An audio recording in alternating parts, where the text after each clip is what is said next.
messieurs, pour cette interruption involontaire de notre indépendante de notre volonté.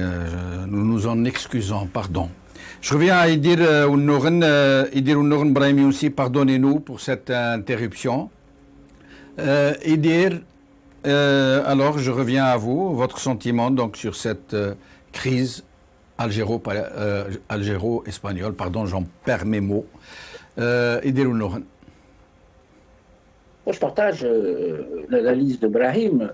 Cependant, s'il me permet, je vais essayer de la compléter. Il y a eu un petit communiqué du porte-parole Stéphane Dugaric, au nom des Nations Unies, qui a dit que le conflit du Sahara occidental serait réglé dans le cadre politique. Ça, c'est le premier élément. Ce que je voudrais rajouter, c'est, je l'avais dit déjà sur vos plateaux, c'est que toute la classe politique de gauche comme de droite ont dénoncé l'attitude de M. Sanchez quant à ce revirement de la position officielle du Royaume d'Espagne, s'exprimant au nom du Royaume d'Espagne en disant que l'autonomie des territoires sahraouis sous l'autorité du Maroc était la solution. Il faut revenir là-dessus. Cette question du Sahara occidental, Ibrahim l'a noté, l'Espagne était la puissance colonisatrice, était la puissance occupante. Elle a des devoirs envers ce processus de décolonisation. Les Nations Unies ont classé le territoire sahraoui comme étant un territoire non autonome, ce qui laisse supposer que seul un référendum d'autodétermination pourra, qualifier les Sahraouis et choisir leur destin, soit être attachés au Maroc, soit créer leur propre État. Cette question qui faisait consensus dans le milieu politique, dans tous les milieux politiques espagnols, pose problème aujourd'hui parce que ce consensus a été rompu par M. Sanchez, et j'ai lu sur une dépêche de Middle East qu'il n'avait même pas prévenu son ministre des Affaires étrangères, qui était à Barcelone quand il a appris la nouvelle, et qui a évidemment surfé sur cette nouvelle pour ne pas se mettre en contradiction avec son chef du gouvernement. Il faut se dire aussi qu'au niveau des parlementaires espagnols, comme je dis, même le Parti populaire, qui est un parti d'opposition de droite et espagnol, est contre disons, la direction qu'a pris M. Sanchez en reconnaissant la marocanité dans des termes un peu diplomatiques sur la sortie, le côté autonome. Tout le monde a dénoncé. Donc, ce qui faisait consensus au sein de la classe politique espagnole depuis la marche verte et post-marche verte a été rompu. On est passé d'un consensus à un dissensus. Ceci étant dit, par ailleurs, il me semble, j'observe, que dans toute cette affaire, la communication de la République arabe sahraoui démocratique, parce qu'il faut la nommer telle qu'elle, et le Front Polisario, n'ont pas communiqué là-dessus. Après la rupture du cessez-le-feu qui a dû avoir lieu en octobre 2021. Non, ils ont apporté leur adhésion à la décision algérienne de suspendre le traité d'amitié et le reste. Vous parlez de la position espagnole. Oui, la position, condamner la position espagnole et, disons, adhérer à la suspension du traité. Je ne sais pas comment c'est fait, je n'ai pas lu cette déclaration. Oui. Moi, je me dis qu'à partir du moment où M. Sanchez a exprimé le dissensus quant à la politique étrangère de l'Espagne vis-à-vis du Sahara occidental, il ne me semble pas avoir entendu le président de la RAS ni le Polisario, son bras armé, se prononcer là-dessus. On aurait attendu, et je l'avais dit sur votre plateau, je l'avais même dit que la gauche espagnole allait ruer dans les brancards, et je sais très bien qu'il y a un lobby sahraoui à l'intérieur du Royaume d'Espagne qui est assez, qui est assez vital et qui est assez dynamique pour porter cette question à l'opinion publique, aux parlementaires. Maintenant, quand vous avez évoqué dans votre édito le fait que l'Algérie, par rapport à la visite qu'a fait le chef d'État en Égypte au même moment, disons, l'ambassadeur égyptien à Rabat a déclaré aussi un petit peu dans la même veine que le gouvernement espagnol. C'est vrai que c'est un geste inamical. Les Émirats arabes aussi. Mais là, dans ce contexte précis, il me semble que nous n'avons aucune influence, parce que vous savez, pour moi, la Ligue arabe se résume maintenant au Conseil consultatif du Golfe. Ce n'est pas Djibouti ou d'autres pays en crise comme la Libye ou la Syrie qui posent problème justement pour le prochain sommet arabe, pour sa présence au sommet prochain arabe, pourrait faire quelque chose. Par contre, avec l'Espagne, qui, comme l'a dit Brahim, l'ancienne puissance colonisatrice et occupante, nous avons des leviers. Les leviers, c'est le gaz. Parce qu'il faut dire une chose en tant qu'Algériens, au-delà du fait que nous avons été marqués par notre évolution, par le soutien à tous les mouvements de libération du Frelimo en passant par partout en Afrique. Rappelez-vous simplement de la solidarité qui s'est manifestée à l'époque suite à l'assassinat du président Allende, où nous avons reçu des dizaines, voire des centaines, voire quelques milliers de Chiliens quand les généraux argentins, moi j'étais à la fac à ce moment-là, quand les généraux argentins avaient fait leur coup d'État et commettaient des exactions militaires, nous avons reçu les Argentins aussi. Donc c'est une tradition un petit peu. C'est vrai que les intérêts... Moi je voulais vous faire simplement observer que l'Algérie a refusé le format table ronde à Genève pour parler justement essayer de solutionner le problème du Sahara occidental avec le royaume du Maroc. Mais Edir, pardonnez-moi de vous interrompre, Edir. Le problème du Sahara n'est pas notre sujet d'aujourd'hui.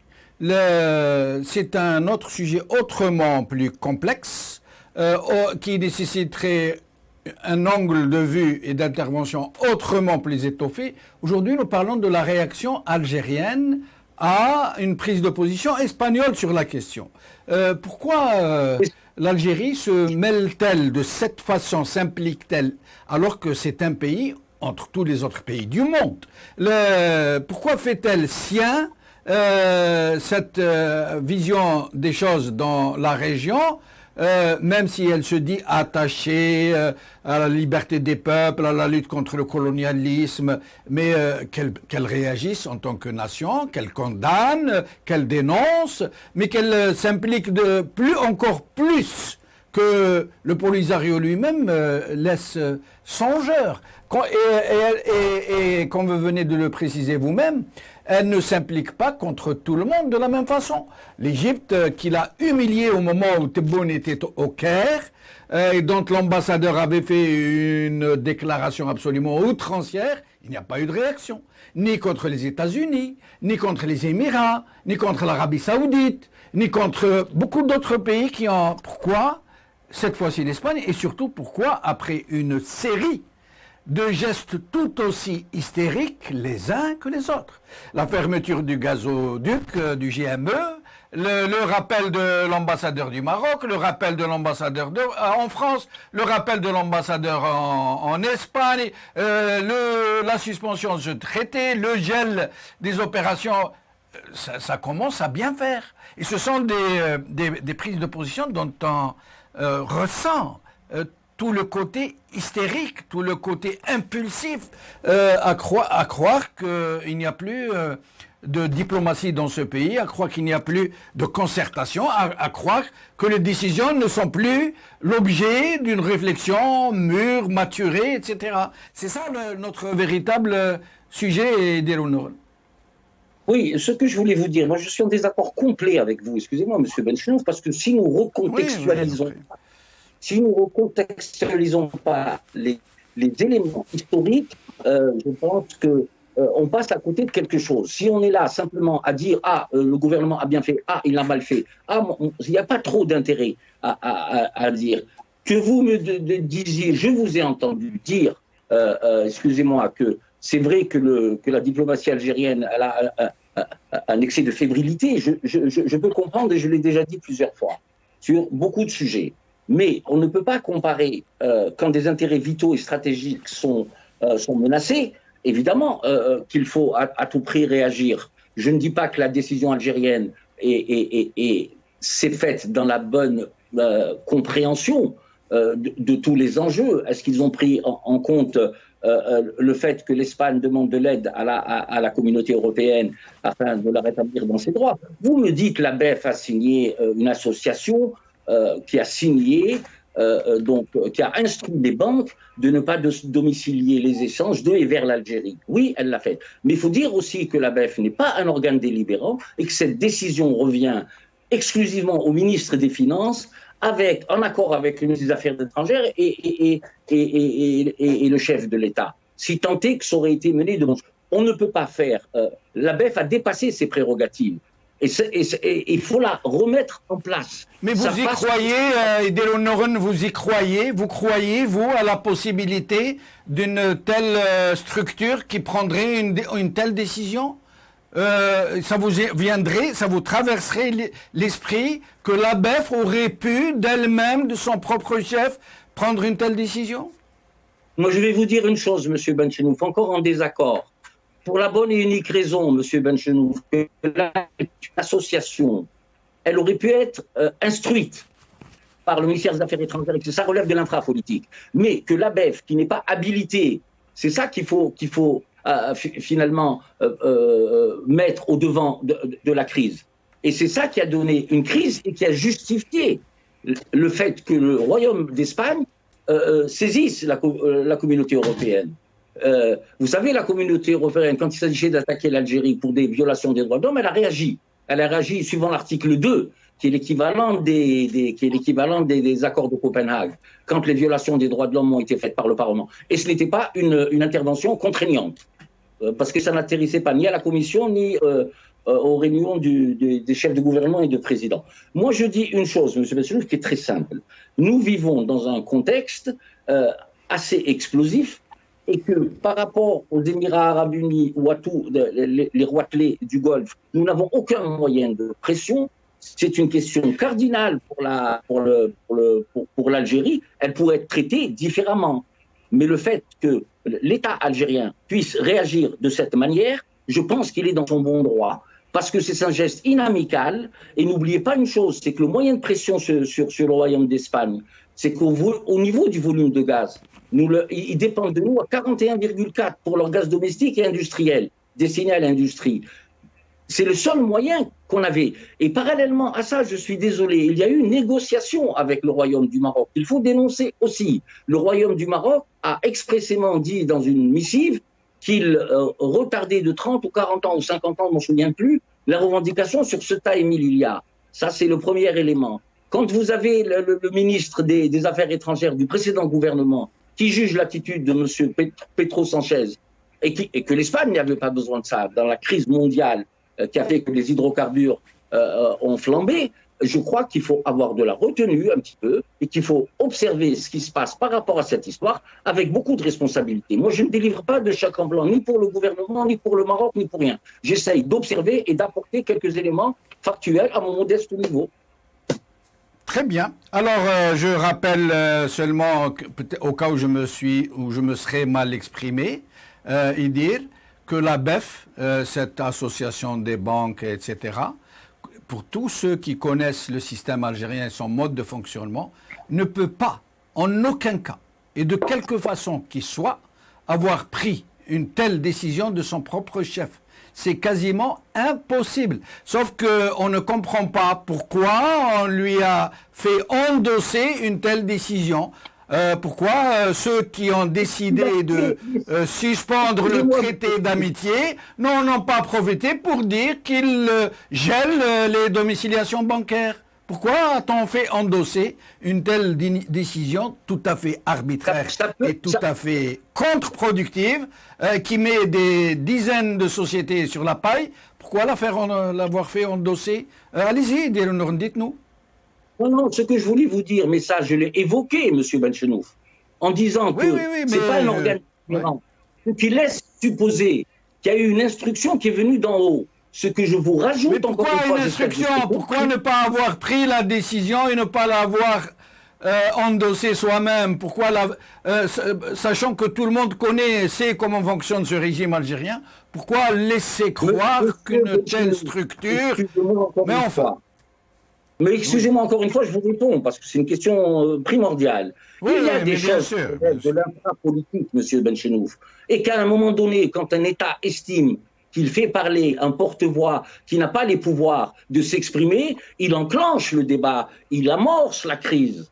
Et la preuve, c'est que le gouvernement algérien a décidé de lui-même, après, à rétro-pédaler en disant non, il ne s'agit pas de cela. Ils sont revenus en arrière. Ça relève de l'infrapolitique, à la limite. Voilà. Très bien. Alors, Brahim Younsi, le sujet est d'une telle complexité, mais aussi d'une telle sensibilité qui peut donc, comment dire, attenter à la susceptibilité des uns et des autres, que j'essaie de faire très attention quand je pose certaines questions. Mais, Brahim Younsi, les relations, et vous en savez vous-même quelque chose dans votre propre sécurité, quelque chose que vous avez connu en Espagne. Comment dire, la lune de miel entre l'Espagne et l'Algérie en termes sécuritaires a été poussée très très loin. Rappelez-vous ce chef militaire de l'État, les indépendantistes basques, qui a été, je ne me rappelle pas de son nom, il est très difficile à prononcer, qui a été assassiné à Alger, rappelez-moi. Tchomin. Qui a été assassiné et dont la mort a été passée pour un accident de moto, rappelez-vous. Mais il n'y a pas que ça. La complicité, la connivence entre les services a été d'un niveau absolument inimaginable dans l'assassinat de personnalités politiques, mais pas seulement. Vous-même, un jour, vous avez été inquiété, mais pas seulement. Samraoui, il y a beaucoup de gens qui ont eu ce genre de... plus que ça. La plupart des généraux janvieristes, la plupart des décideurs algériens ont des biens colossaux en Espagne, issus du blanchiment d'argent volé aux Algériens. Et c'est la deuxième destination après la France pour tous les barons du régime, pour toute leur famille.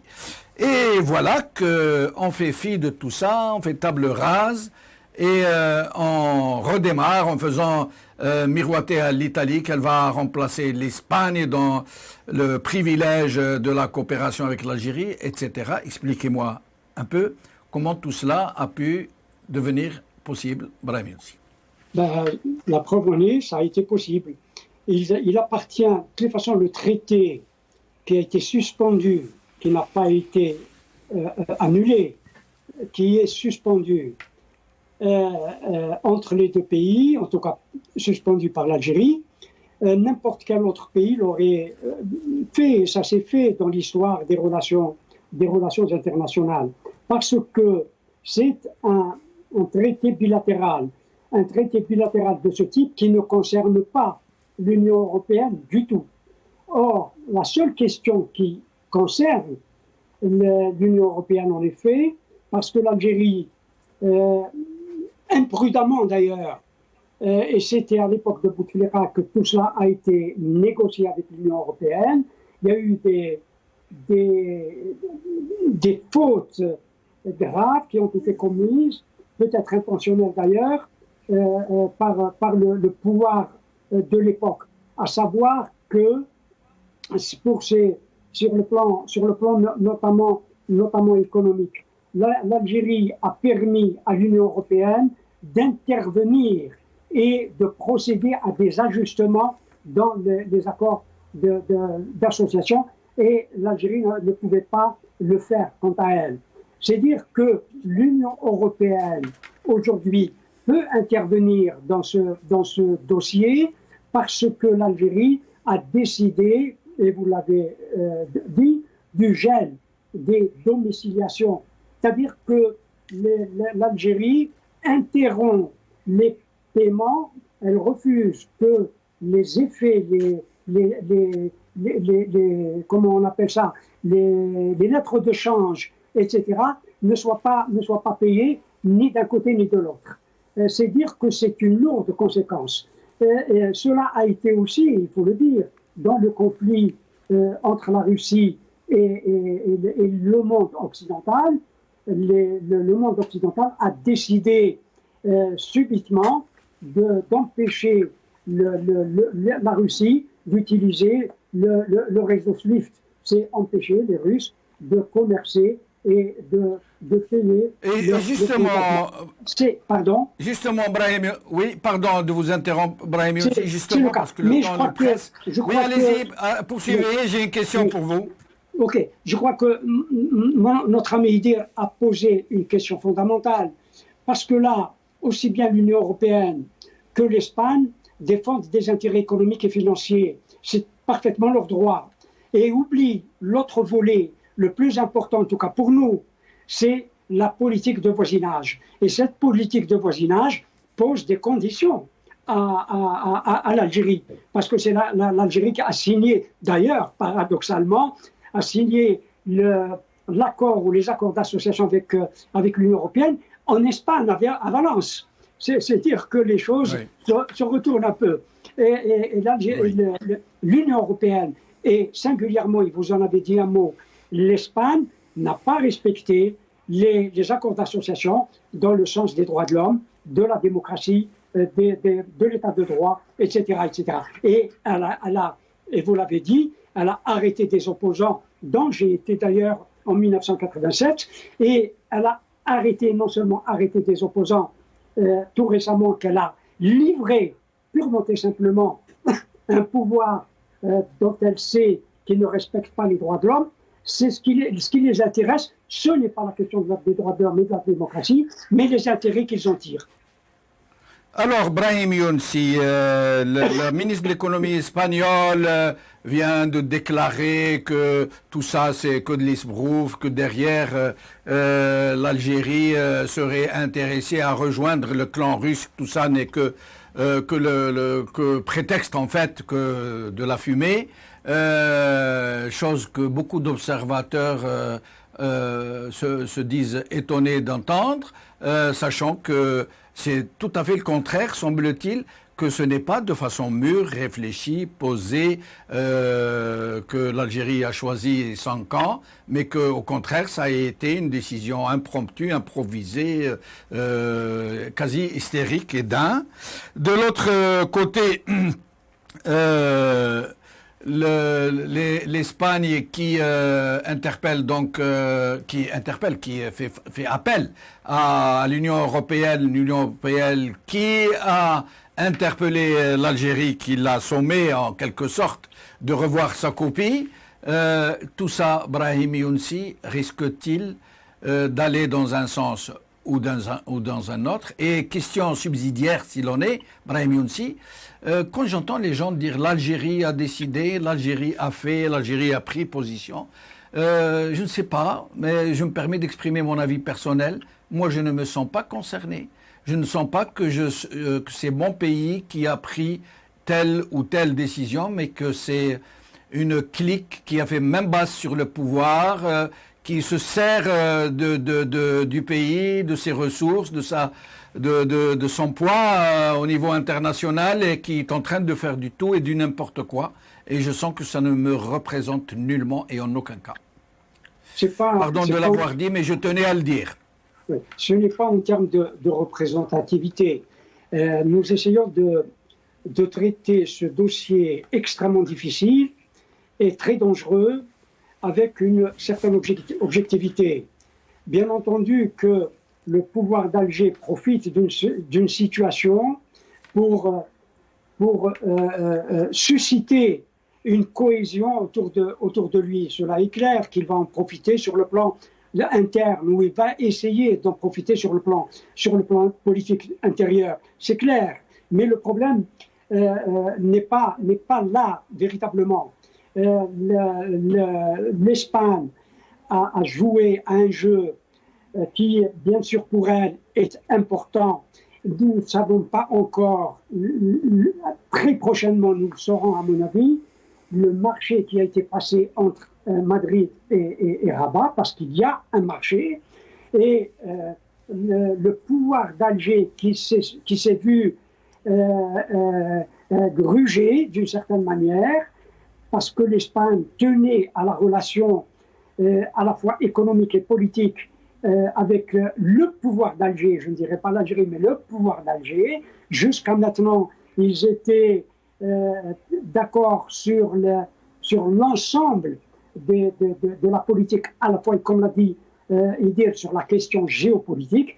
Il est connu aussi que l'Algérie, de façon générale, et cela depuis l'indépendance, opinait ou faisait partie, même si elle se déclarait non alignée, elle faisait partie du camp, disons, soviétique ou sinon soviétique, d'une certaine manière. Cela n'est un secret pour personne. Il y a des questions géopolitiques et n'importe quel pouvoir se serait mis sous la tutelle, entre guillemets, de telle ou telle puissance internationale. Le Maroc se met sous la tutelle des États-Unis.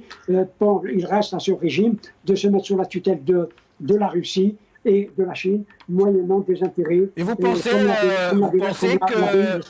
pensez qu'il pourrait franchir le pas, ce régime, et opter franchement directement pour se rallier à la Russie? Est-ce qu'il en a, non pas le courage, mais les moyens? Non, d'abord, il n'en a pas les moyens. Je ne sais pas si là où il n'a pas le courage, simplement, il ne le fera pas.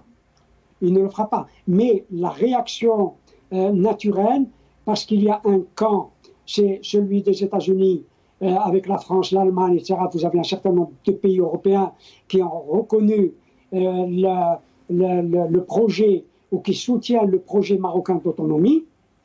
Cela veut dire qu'il y a plus qu'un problème entre Alger et ses capitales, et notamment les États-Unis, notamment parce qu'il espérait que Joe Biden allait revenir sur la décision de Trump. Or, il n'est pas revenu sur la décision de Trump et il reconnaît de façon implicite l'autonomie ou il soutient le projet d'autonomie du Maroc au Sahara occidental. Je vais vous laisser écouter d'abord Monsieur Tebboune sur l'Espagne et puis je reviens à vous pour le mot de la fin, la dernière intervention du dernier tour de micro. Écoutons Monsieur Tebboune. الشيء اللي قامت به إسبانيا غير مقبول أخلاقيا وتاريخيا. القرار ماهوش باش يقبل الحل هذا ولا مش الحل هذا. لما تقول يعني من أحسن الحلول هي الحكم الذاتي ولا اسبانيا ما خصهاش تنسى الى يومنا هذا مسؤوليتها ما زالتش في الصحراء الغربيه. في قانون دولي ما دام ما كانش حل للصحراء الغربيه مهما كان الحل يعتبرها القانون الدولي هي الدوله المتصرفه حاليا. سي لا بيسونس ادمينسترانت دو سارا اوكسيدونتال. هذه نساوها. الاخرين يطبعوا ولا ما يطبعوش ولا براسهم. من انت لا انت ما عندكش الحق تعطي بلاد مستعمره تعطيها لواحد اخر. لا هذا هو المشكل مع اسبانيا. Et prévoyez-vous, Monsieur le Président, d'autres mesures après celles prises à l'encontre de l'Espagne, si toutefois il ne change pas de position? احنا الاسبانيول الدوله الاسبانيه عندنا معها علاقات طيبه. وكان فيه قرب يعني كيما ايطاليا كيما كذا. رئيس الحكومه تخلى على كسر كل شيء. رئيس الحكومه مش اسبانيا. الراي تاع الاخرين ما عطاوهش وين كان عطاوه في المجلس الوطني تاعهم في الشارع الاسباني. انا ما ندخلش في الامور الداخليه تاع اسبانيا. احنا كدوله ملاحظه فيما يخص الصحراء الغربيه نعتبر اسبانيا والامم المتحده تعتبر اسبانيا باللي سي لا بيسونس ادمينسترانت طون كي با دو سوليسيون او صار اوكسيدونتال. هذا Et dire M. Tebboune qui nous déclare ne pas s'immiscer dans les affaires intérieures de l'Espagne, mais qui dans le même temps dit nous, notre problème, ce n'est pas avec l'Espagne, c'est avec son chef du gouvernement.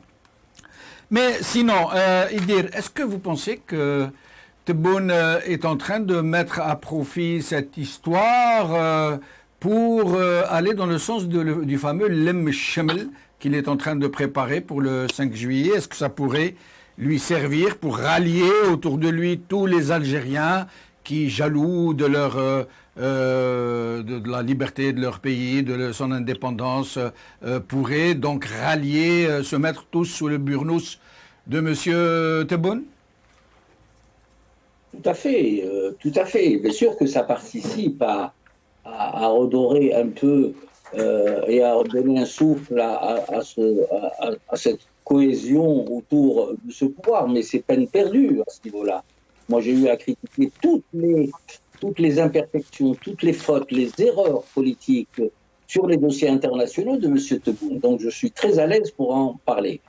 Et je ne pense pas pouvoir être diabolisé sur ces questions-là.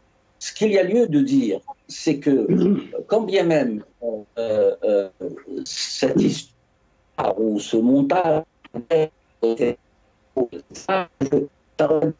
je pense que c'est un piste à écrire parallèlement.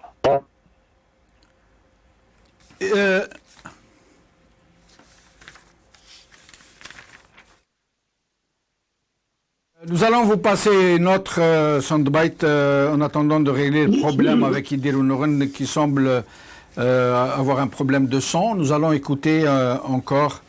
Voyons. Pardon.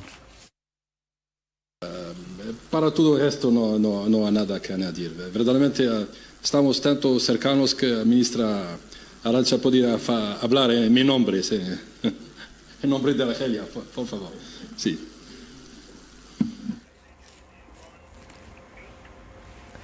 L'ex-ministre des Affaires étrangères, M. Bourkadoum, qui a dit à son homologue espagnol « Je n'ai rien à dire », je traduis, hein, « Je n'ai rien à dire de plus, en réalité nos points de vue sont tellement rapprochés que la ministre Arantxa peut parler non seulement en mon nom, mais au nom de l'Algérie. Hein. » Donc c'était la lune de miel. Idir Nouren, c'est à vous, j'espère que le problème a été réglé.